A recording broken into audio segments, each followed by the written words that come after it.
So here we have a chapter that is going to look at two main ideas. The first is the first fruit offering given when Israel enters into the promised land, and the second is the tithe that occurs every 3 years. Deuteronomy 26:1. When you have come into the land which the Lord your God gives you as an inheritance, and possess it and live in it. So Moses has been preparing the people here in his extensive speeches and preparing Joshua to lead them when they enter into the promised land. And this line here that this chapter is starting off with is one to show when it is relevant and what they are to do. Deuteronomy 26:2. You shall take some of the first of all the produce of the soil, which you harvest from the land the Lord your God gives you, and put it in a basket, and go to the place, the sanctuary, which the Lord your God has chosen as the abiding place for his name and his presence. So God has a desire to have a relationship with the people of Israel. He desires to have a relationship with his people. He has a desire to have a relationship with us. And it doesn't necessarily need to be the biggest of things. Not everything is slaying giants and conquering nations and doing all these other incredible feats of amazingness. Many of them are much smaller. And here we have collecting a basket of the first fruits and bringing them to the sanctuary, bringing them to the Lord. How cool is that? So this is the first of the first fruits and the first tithe of the land. Deuteronomy 26:3. And you shall go to the priest who is in the office in those days, and say to him, I give thanks this day to the Lord your God, that I have come to the land which the Lord swore to our fathers to give us.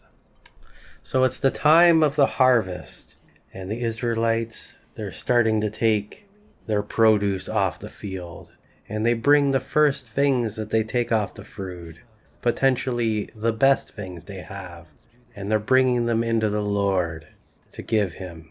And they're communicating to God's representative here on earth, which at this point in time is the priest. And they're just giving thanks to the priest, by proxy giving thanks to the Lord about just how great this is. It wasn't that long ago that they were in hard bondage, in slavery in Egypt, but now they are free, and they are now in the land of milk and honey, and they're growing wonderful produce, and they want to share a portion of that with the Lord, to give thanks for him and his deliverance.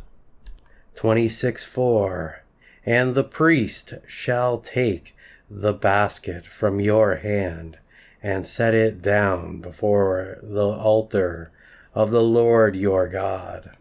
26:5. And you shall say before the Lord your God, a wandering and lost Aramean, ready to perish, was my father Jacob, and he went down into Egypt and sojourned there, few in number, and he became there a nation great, mighty, and numerous.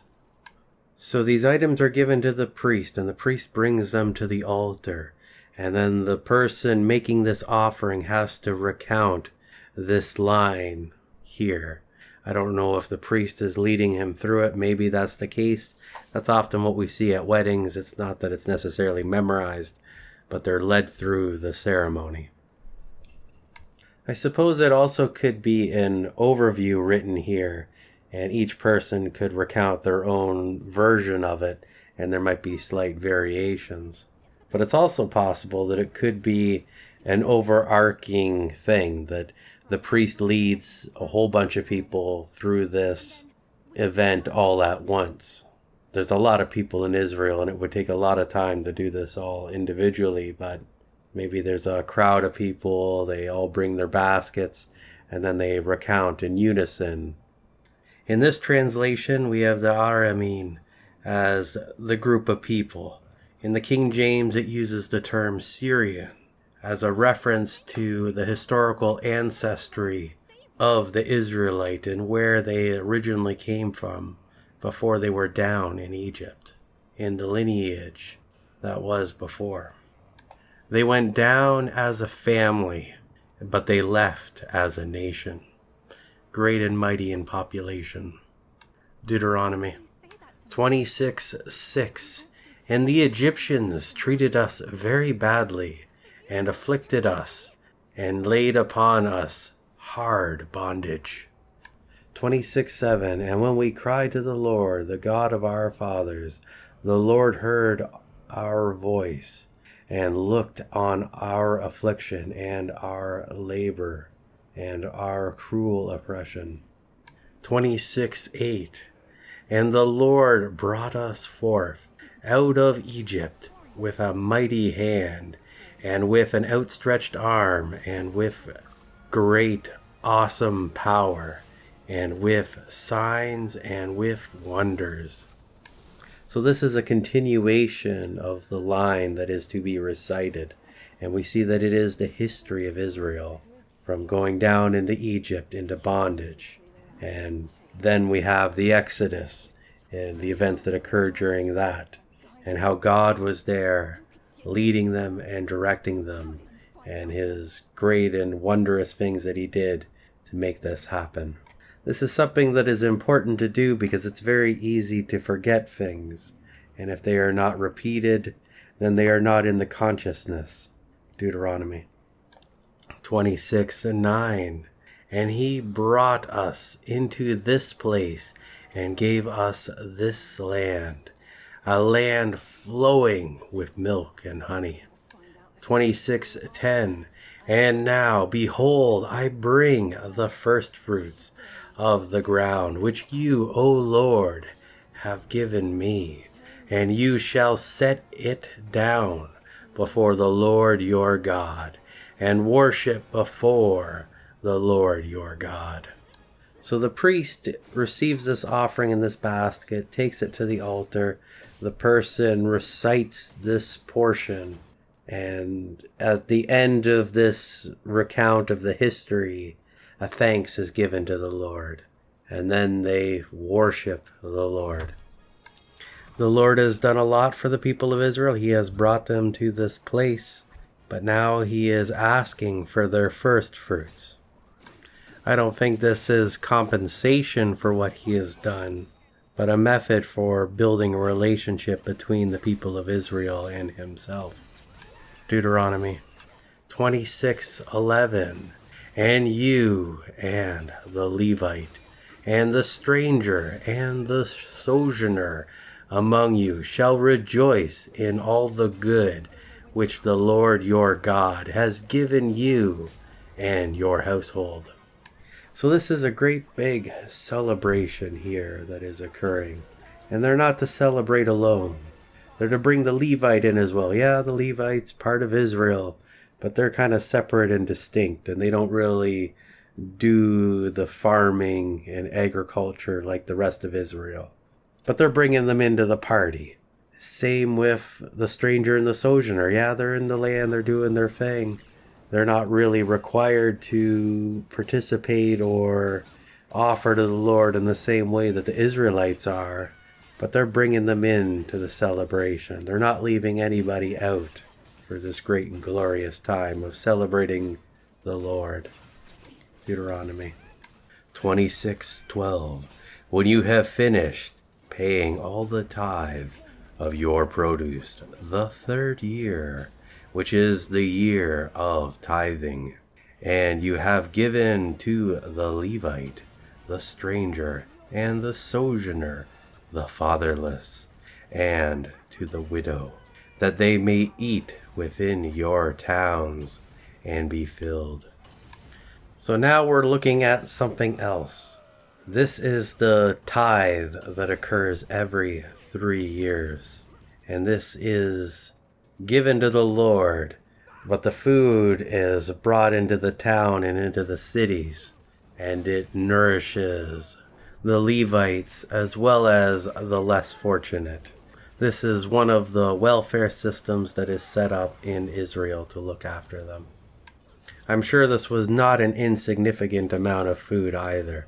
The Lord made the Israelites very productive, and even a small portion of that productivity was a tremendous amount. Although I suppose that's predicated upon them being obedient to the Lord, for when they were obedient, he would bless them greatly. But when they were chasing after idols and being disobedient, maybe it wouldn't rain for a while, and things were not so good. Deuteronomy 26:13. Then you shall say before the Lord your God, I have brought the hallowed things, the tithe, out of my house, and moreover have given them to the Levite, to the stranger, and the sojourner, to the fatherless, and to the widow, according to all your commandments, which you have commanded me. I have not transgressed any of your commandments, neither have I forgotten them.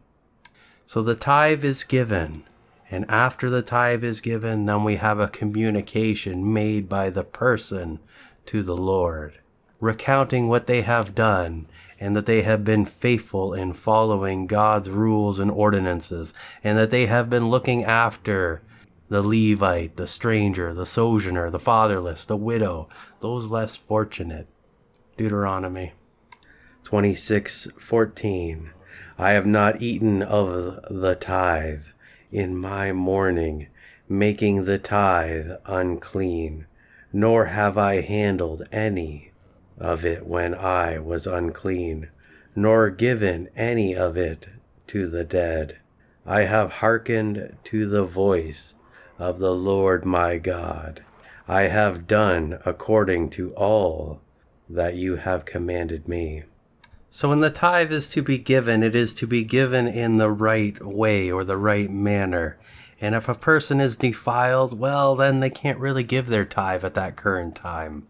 They need to be clean. They need to be in the right state so that it can be a holy offering made to the Lord.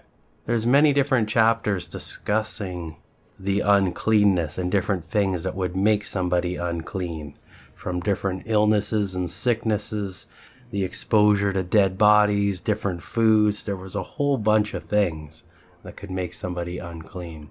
Deuteronomy 26:15. Look down from your holy habitation, from heaven, and bless your people Israel and the land which you have given us, as you swore to our fathers, a land flowing with milk and honey. So this is a continuation on what the person is saying, that they have done what is right, and now they are asking for the blessing of the Lord to bless the land so that things will grow really well and they'll have good harvest and everything will be good and happy and nice and fantastic. Deuteronomy 26:16. This day the Lord your God has commanded you to do these statutes and ordinances. Therefore you shall keep and do them with all your mind and heart and with all your being. 26:17. You have openly declared the Lord this day to be your God, pledging to walk in his ways, to keep his statutes and his commandments and his precepts, and to hearken to his voice. So the blessings of the Lord were predicated on their obedience to the Lord. If they followed his rules and ordinances and did all the things that he asked, he would bless them and he would look after them. But if they didn't do these things and they strayed away, they would not receive these blessings, and the Lord would chastise them, and it would be unpleasant. Deuteronomy 26:18. And the Lord has declared this day that you are his particular people, as he promised you, and you are to keep all his commandments. 26:19. And he will make you high above all nations which he has made, in praise and in fame and in honor, and that you shall be a holy people to the Lord your God, as he has spoken. So we see the Lord reaffirming his promises to Israel over and over again, because they are important and it's what God desires. He had relations with Abraham, Isaac, and Jacob, and Israel now, and the descendants of Jacob, I guess, is Israel. But he wants a relationship with them, and he keeps reaffirming his promises. He will be their God, and they will be his people. And he will make them a great and mighty nation. So there are two things here. One is that the Lord is going to bless them if they are in obedience. That is one thing.